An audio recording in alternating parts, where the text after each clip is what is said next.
Après avoir dit tout ça, ben oui, une municipalité, c'est des compétences quand on veut la gérer, c'est des budgets et c'est aussi des décisions.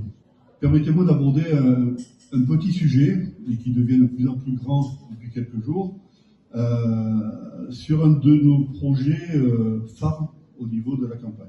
En effet, sur notre commune, on a un bâtiment ancien, chargé d'histoire, mais qui aujourd'hui est en attente de l'avenir.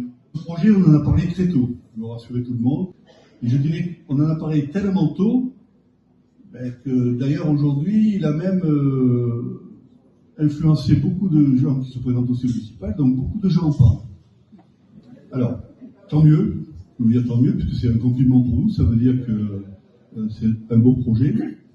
Mais si aujourd'hui, autant de monde en parle, il faut vous rappeler que c'est nous qui en avons parlé les premiers, parce que c'est nous qui croyons vraiment à la viabilité de ce projet et à ce lieu-là. C'est la cave vinicole, véritable lieu de vie, donc un restaurant inclusif, c'est des personnes handicapées qui préparent les repas, qui servent les repas, entourés par des personnes qui sont leurs tuteurs. On peut imaginer qu'il y ait du coworking, on peut imaginer que ce restaurant inclusif se modifie l'après-midi pour faire un salon de thé. On peut imaginer, on parlait des jeunes, et on a parlé du pôle musique, on peut imaginer qu'il y ait des salles de mixage pour les jeunes, parce qu'ils sont à la recherche de salles pour faire de la musique. Enfin, on peut tout imaginer. Par contre, il faut qu'avec vous, les jeunes, les moins jeunes, on travaille pour voir la crédibilité et pour voir la faisabilité. Donc c'est pas quelque chose qui va se faire en une journée. Par contre, c'est une chose qui va être travaillée en collaboration.